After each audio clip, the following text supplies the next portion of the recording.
B. Collins.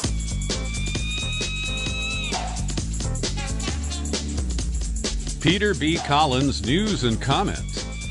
It's Friday, January 27th, 2017.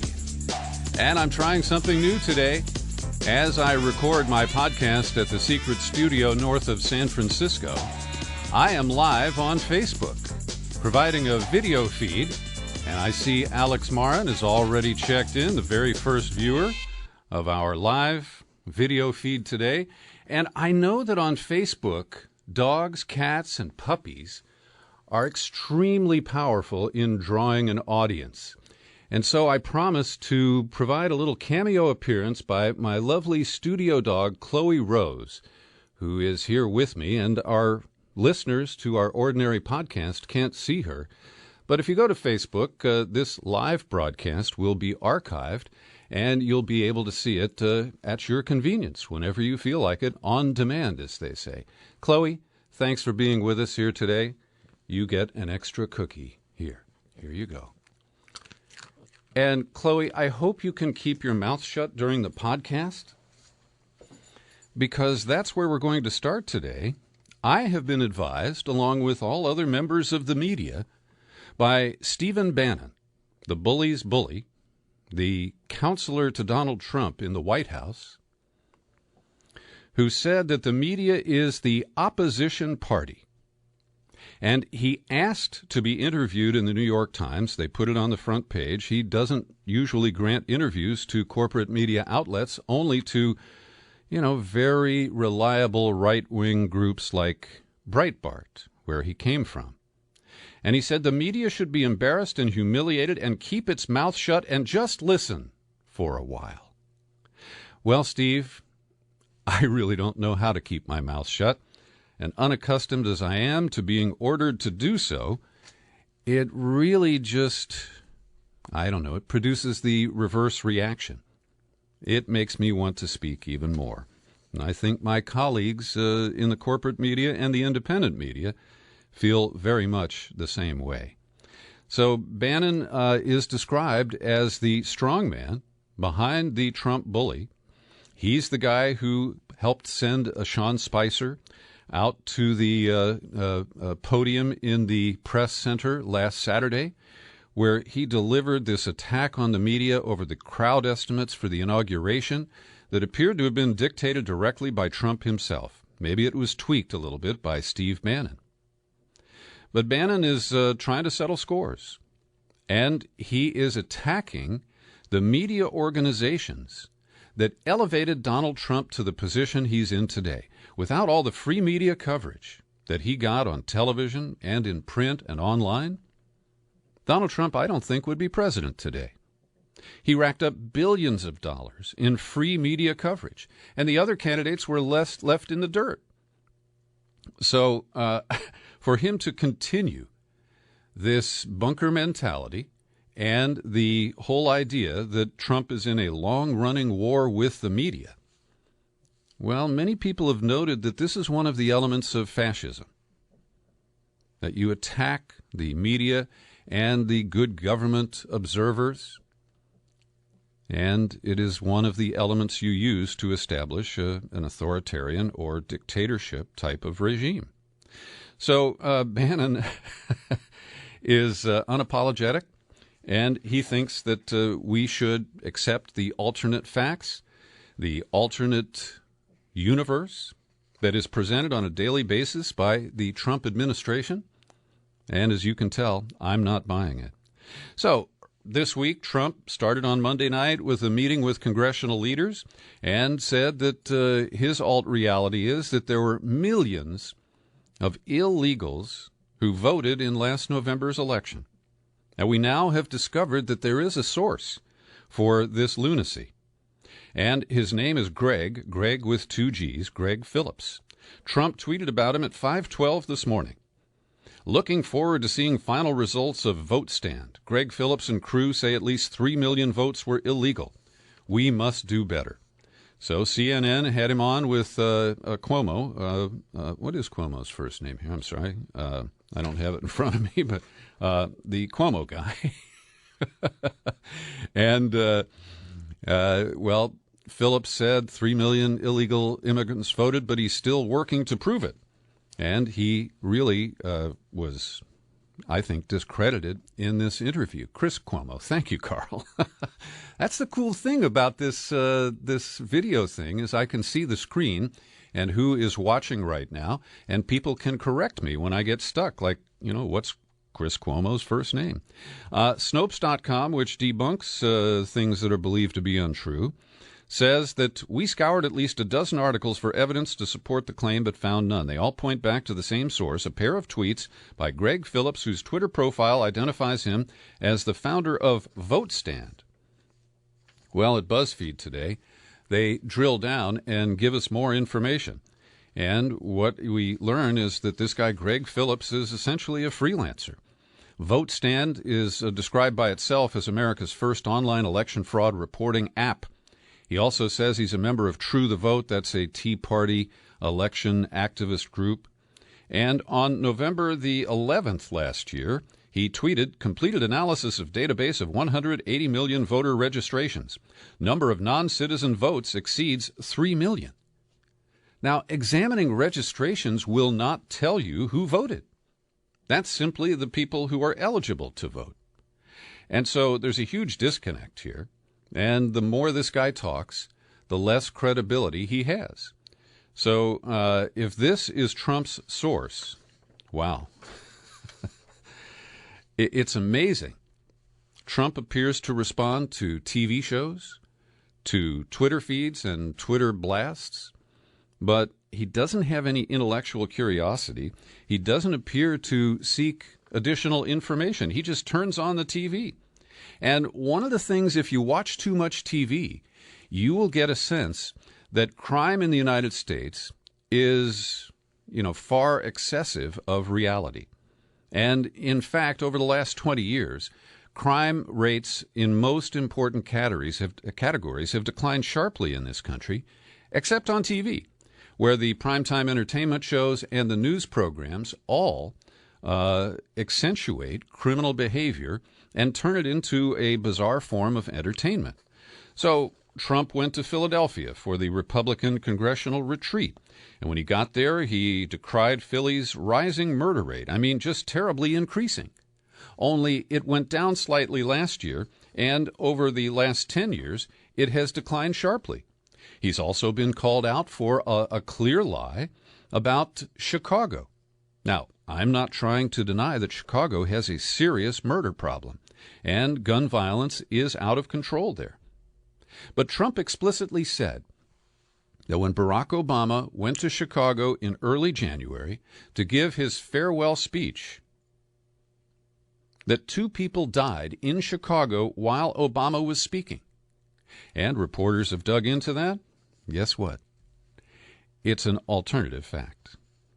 And over at Vice News, they report that this is a pattern now that's developing in the first week. I'm sorry, I just covered the camera. In the first week of the Trump presidency.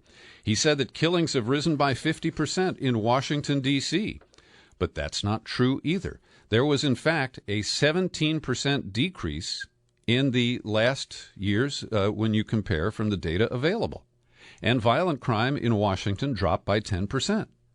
So Trump is invested in a set of facts that he draws upon selectively, he cherry picks, and a lot of it is either flatly wrong or misleading.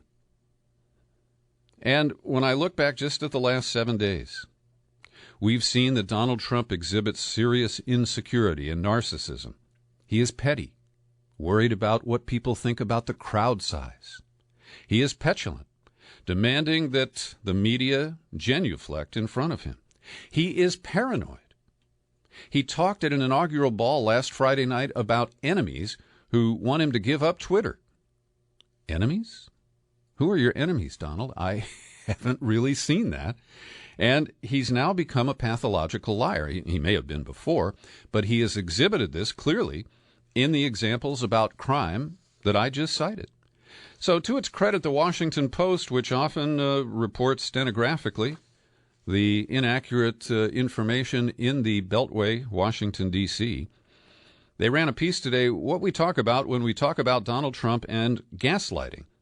And in 1944, Ingrid Bergman was in a film called Gaslight.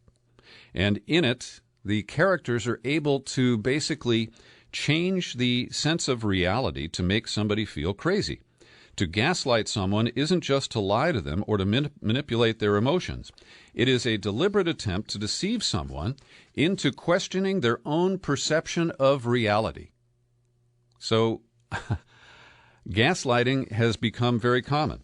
CNN used it, Teen Vogue, NBC, just in the last few days alone. And we are being gaslighted. We're told to question the reality that is quite evident before us and the set of facts that many of us agree upon. And so when Steve Bannon tells us we should shut up and accept their alt-reality, well, I go to the Peter B. Collins tax-deductible archives and dig up the Republican saint, Ronnie Reagan. And I have this clip from a news conference that Reagan presided over. It was about 1983, as I recall. And he didn't like the question the reporter asked, so he shouted him down. In spite of the tax increase, shut up, shut up, shut up, shut up, shut up, shut up, shut up. Now, Trump is also trying to spin up that the wall's going to be built and that Mexico is going to pay for it. And after President Peña Nieto of Mexico canceled their meeting for next week, Trump spent an hour talking with him on the phone today. Now, it's unclear if they mended fences, and forgive that comment, but we're not being told what they said. But yesterday, after he went into a funk, Trump ordered Sean Spicer to float the idea of a 20% import tax on everything that comes from Mexico. And I want to credit a radio pal of mine, Zeb Norris, who made a post here on Facebook. And he said, you know, if we're going to pay a 20% tax on avocados, on cervezas, on anything else that comes into our country from Mexico where we have a negative trade deficit, that means we buy more from Mexico than we sell to Mexico. Well, a 20% border tax means that you and I are going to pay for the wall. A tax on imports is going to be paid by the consumers. And I guess Trump is just floating it as a threat. But it seems to me he clearly didn't think it through, and Steve Bannon is so busy fighting the media that he was unable to counsel the president either. And here's where facts get in the way. All right, first of all, when you focus only on the southern border as the sole source, the beginning and the end of America's immigration problems, it is by definition racist. Because we're not talking about the Asians or the Europeans who overstayed their visas here. We're not talking about millions of other people who found other ways into the country that didn't involve the Rio Grande or the border station near San Diego. And here's a story from the AP today that one of the ways that migration patterns have shifted is that many people who want to come here now seek asylum. They don't try to climb the wall. They knock on the door at the border crossing and say, I'm applying for asylum. Please let me in. The other factor is that since since the recession, and most recently a study by Pew Research in 2015, shows that more Mexicans are leaving the United States than entering. And so, again, we have these policies and these dramatic initiatives that Trump has initiated or launched in the past week, and many of them are massively disconnected from reality. Here's another example. Trump doubled down today, but backed off a little bit too. He continues to assert that torture works, and he uses the word torture. I mentioned yesterday that George W. Bush, who is not the brightest guy in the world, knew that he never should use the word torture. It was euphemism, enhanced interrogations, right? But Trump doesn't bother with those niceties, and I think that this could trip him up in the long run. But he continues to say that torture works, but Because Defense Secretary General Mattis, Mad Dog Mattis, opposes torture, doesn't believe it works, Trump says he will override. I'm giving him that power. You believe that?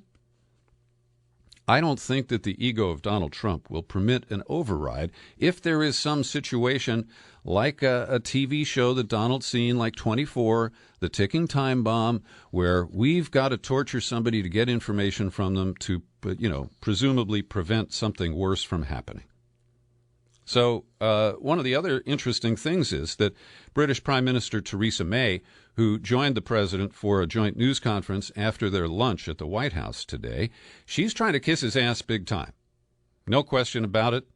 She feels some sort of kinship because they're both conservatives and they both support Brexit. But Theresa May made it clear before she arrived at the White House that she is bitterly opposed to torture.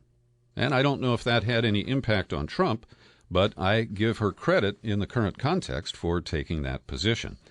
But she also emphasized that the U.S. must not abandon international institutions like NATO and the UN, and I'm glad to hear her saying things like that, because Trump needs to hear them. In The Guardian today, there's a very powerful op-ed. And if you're watching on Facebook, I'm holding up the article with the picture of Moazzam Begg. He served some time at Guantanamo Bay, Cuba, and he details his arduous journey in this op-ed. Now, I've linked to it in the show file that is part of the audio podcast at peterbcollins.com, or you can go to the Guardian's website and look it up. But I've actually spoken to Moazzam Begg. It was accidental. I called caged prisoners in London one day, and he picked up the phone. And we had an interesting conversation. Like many former Guantanamo prisoners, he is not bitter. Not at me or you. He's bitter at George Bush and Don Rumsfeld. But he can separate those. So I won't read you the story, but I encourage you to check it out because he describes the brutal torture and interrogation that he received. Let me just pick up this piece here. I was sent to Bagram. That's the Air Force base near Kabul, Afghanistan. As an English speaker, I was interrogated more than most by numerous agencies. I was taken into isolation, and the CIA threatened to send me to Egypt or Syria if I didn't cooperate, as they had done to a man called Sheikh al-Libi. They told me he talked within days of arriving in Cairo. And jumping to the next paragraph, I next saw their agents soon after arriving at Gitmo. They'd prepared a document they wanted me to sign, warning me that I could face a summary trial and execution if I didn't. I signed in the hope that the abuse would stop, and that once in court, I could expose the reality of what had happened to me. I was eventually released in 2005 without charge or trial, and have been campaigning against torture ever since. And the New York Times published a piece today about the case of the Somali terrorist accused, his name Ahmed Warsame. He was picked up, held aboard an American warship. This is back in 2011. And this is where Obama refused to send a new prisoner to Guantanamo and to the kangaroo courts, the military commissions. And so Obama insisted they try the man in federal court. He pled guilty, and then he started talking. He was never tortured, we're told, but he became one of the nation's most important terrorism informants. And they say that he prevented a terrorist attack in Saudi Arabia. He helped in the hunt for Anwar al-Awlaki, an episode that I don't approve of. But he also apparently coughed up a lot of valuable information. We don't need to use torture, and torture hurts the United States. Today, I'm releasing an in-depth interview to my subscribers at peterbcollins.com, and the guest is a scientist from the University of Wisconsin at Madison, and he's got a name that's hard to pronounce, but let me give it another go. It's Sainath Suryanarayanan, and we have some fun in the interview with my efforts to pronounce his name. But the book is called Vanishing Bees, and it's subtitled Science, Politics, and Honeybee Health. And he surveys the current state of science related to the colony collapse disorder that has hammered bee populations in the United States for over 10 years. And the book is kind of diplomatic and even-handed, but our interview was less so. And he made it clear that the chemical giant Bayer is using tobacco industry tactics to deny a connection between powerful pesticides and the die-off of our bee populations. And then I asked him to tell me what he thinks about the EPA and Donald Trump's nominee to run the EPA, the current Attorney General of Oklahoma, a hardline anti-environmentalist named Scott Pruitt. And this is what Sai Suryanarayan had to say. I'm very concerned. In fact, I'm concerned that the arguments that we made in the book about improving the EPA's regulation are moot right now, because right now we are coming to a more primitive politics where the very existence of the EPA is under question, in a sense. So forget about improving the EPA. We're talking about even, is EPA going to be there as we know it? And so I'm concerned. I invite you to listen to the full interview with the scientist from Madison. We call him Cy. And as you know, I have a particular appreciation for bees. We use graphics of bees because of my middle initial in the logo for the Peter B. Collins podcast. And people send me bees.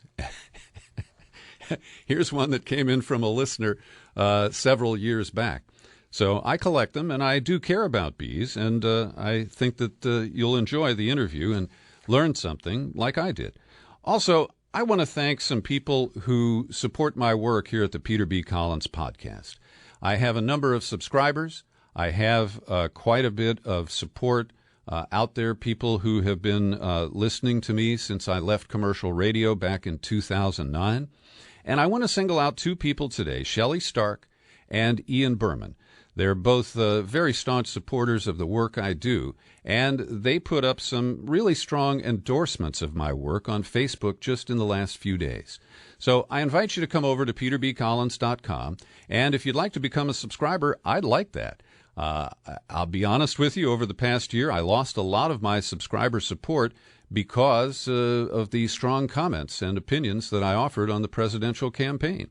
And so I am inviting people to support the work I do. I don't have any corporate sponsors. There are no foundations that write me grants.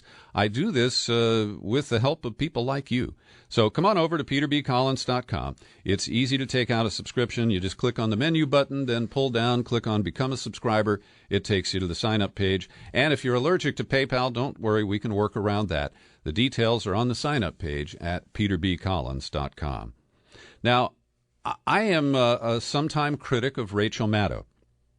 I watch her program on a daily basis, and I do appreciate her intellect, her sense of history, but in the past year, she really discredited herself by going so deeply in the tank for the Democrats and Hillary Clinton.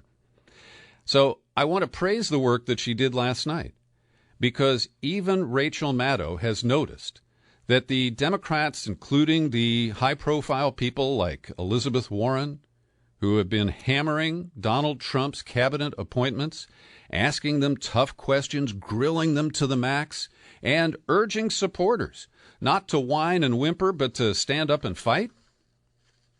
Well, Elizabeth Warren and her colleagues have voted for virtually every nominee who's been confirmed so far. The only holdout on one vote is Senator Gillibrand, Kirsten Gillibrand from New York, who declined to vote for 3 of the appointments and then voted for Nikki Haley to be UN ambassador. And, I don't understand what Democrats get from voting for these nominees. They're going to be confirmed anyway because the Republicans have the majority. And what this shows us, if the Democrats really want to stop somebody like Betsy DeVos or Jeff Sessions, they don't have unity in their own caucus to pull that off. And when we saw the Republicans, who not a single member voted for Obamacare, many of the confirmations were boycotted and confirmed only by Democrats. Well, there's a real disconnect here between the base, between the message we're getting from activists like Elizabeth Warren, and the actions that they're actually taking. And I demand an explanation of why Elizabeth Warren would vote to confirm Ben Carson to run the Department of Housing and Urban Development. He is grossly incompetent, and everybody knows it. And she asked him tough questions in the hearings and then voted for him. And I'll mention I have a little deeper concern about HUD because one of my brothers works for HUD and his new boss is Ben Carson. Oh, God. All right, Warren did answer on Facebook last night. She voted for Carson out of fear of who Trump's second choice would be. Now, frankly, this is bullshit because it doesn't matter who the second choice would be. Carson is going to be confirmed by the Republican majority. So this is an empty excuse. And I personally don't buy it. Can you tell? Now, speaking of Jeff Sessions, his confirmation hearing, his committee hearing at Judiciary in the Senate has been delayed until next week. And there is some new information. My friend and colleague and the courageous, embattled Alabama journalist, Roger Schuler, over at the Legal Schnauzer blog. You ever been there? I hope you'll take a trip there today, because his latest post outs Jeff Sessions as a closeted gay homophobe. Now, I can't prove this. I don't have any direct evidence of Jeff Sessions and his sexual orientation. But there are questions that have been raised. There's whispering that's been going on in Washington. His staunch support for Bill Pryor, a protege of his who succeeded him as the Attorney General in Alabama, is the subject of speculation in Rogers' post today. So take a look and see what you think. Yesterday, the Washington Post published a kind of hysterical piece suggesting that all of the top personnel, the management people at the State Department, had resigned in protest. So I reached out to a former veteran State Department official, Peter Van Buren. He's a great guy. He published a book called We Meant Well, based on his year assigned in Iraq to squander our money on meaningless reconstruction projects. And he responded to my question, was this a matter of conscience? Did these people quit because they don't want to work for Trump or for the ExxonMobil former CEO, Rex Tillerson? Well, Peter said no one at the State Department resigned in protest. No one was fired. This is kind of a process that occurs. They resign from their political appointment, but they still work at the State Department, and they can stay as a Foreign Service operative.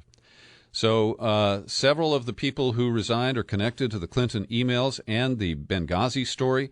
Pat Kennedy played a significant role in both, as well as many other controversial issues during Clinton's term. Sources tell Peter Van Buren that although officially Kennedy retired, he was asked to do so by the Trump administration. And he notes that he worked there for 24 years in the Consular Affairs Department at State.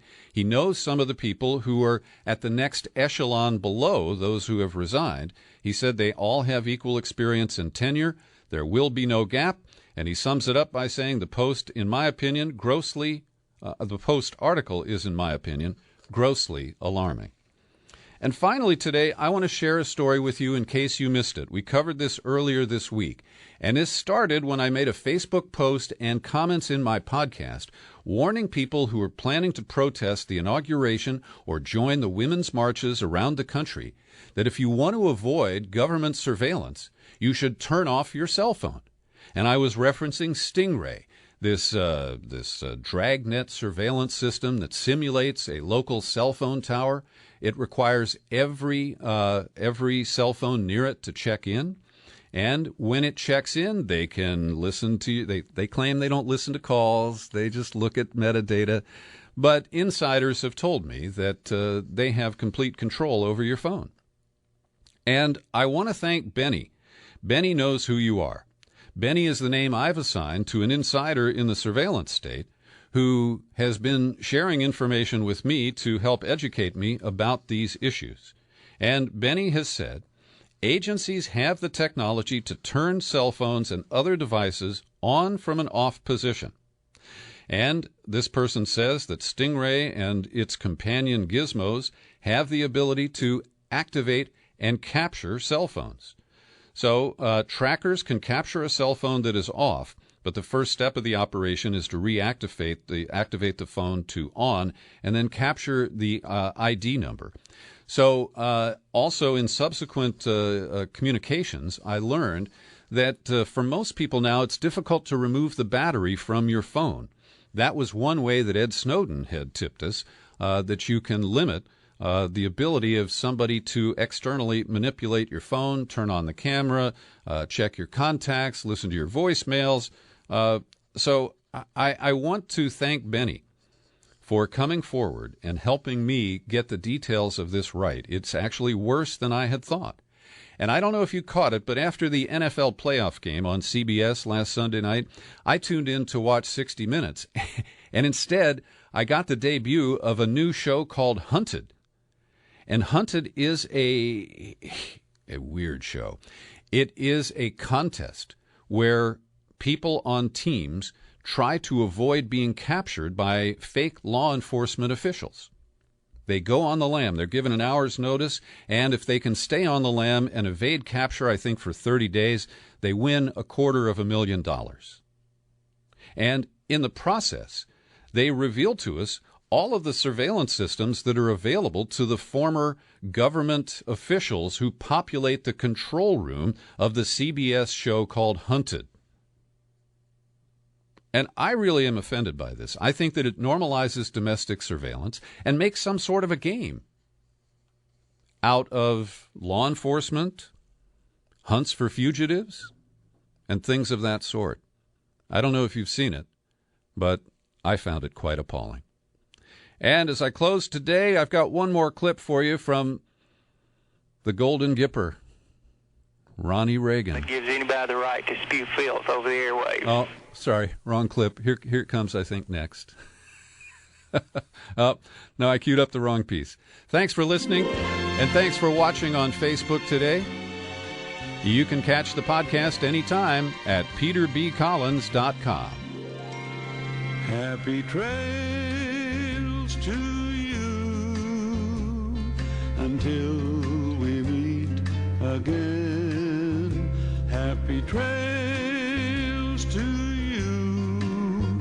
Keep smiling